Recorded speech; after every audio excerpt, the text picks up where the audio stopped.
tracteurs. Ouais. Iveco. Paris, c'est l'équipe qui m'a accueilli au camion. Alors Iveco, plutôt marque européenne, même si grande présence en Asie, en Amérique latine, ne manque que les États-Unis. Donc plutôt Europe. Alors cette année encore diesel et GNV en deux, énergie alternative en deux. Pourquoi? Parce qu'on va faire probablement encore un petit peu plus de ventes en diesel qu'en gaz, mais d'ici 2 ans, vraisemblablement, au rythme actuel, Iveco France vendra plus de Stralis au gaz que de Stralis diesel. Leader, évidemment, follow the leader. Alors Pierre Lahutte, bien sûr, c'est lui qui a fait du gaz chez Iveco une priorité, mais Gerrit, bien sûr, notre nouveau patron qui va nous amener encore plus loin. On a la chance chez Iveco d'être généraliste, d'avoir des véhicules de 3,5 tonnes à 44 tonnes et même au transport exceptionnel. Et ça me permet de te dire qu'on voit souvent la transition énergétique uniquement comme un véhicule urbain.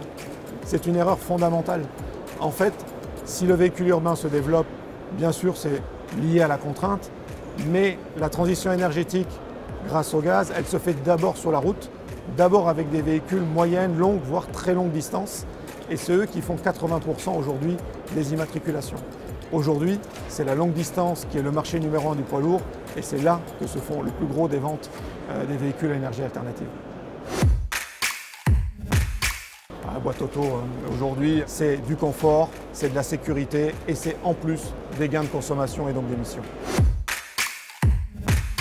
Les deux, évidemment. D'abord, Euro 6, on s'est fait un petit peu avoir. A, B, C, D, on est déjà à Euro 8.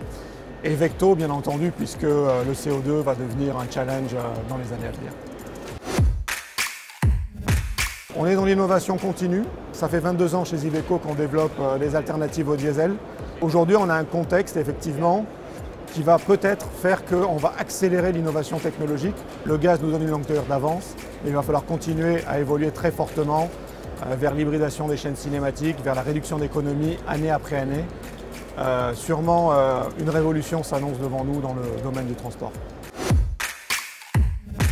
Produits et services, bien entendu. De plus en plus de télématiques avancées vont nous permettre d'optimiser la disponibilité des véhicules et donc prévenir plutôt que guérir. Alors on pense souvent que le platooning va être la première étape. En fait, le platooning, ça ne peut être que la dernière étape. Parce que le platooning, pour qu'il soit efficace en termes d'émissions, il faut que les véhicules soient extrêmement proches, une dizaine de mètres. Et pour ça, il faut déjà que le niveau d'autonomie et de communication entre les véhicules soit extrêmement poussé. Voilà, c'est un peu live, en direct.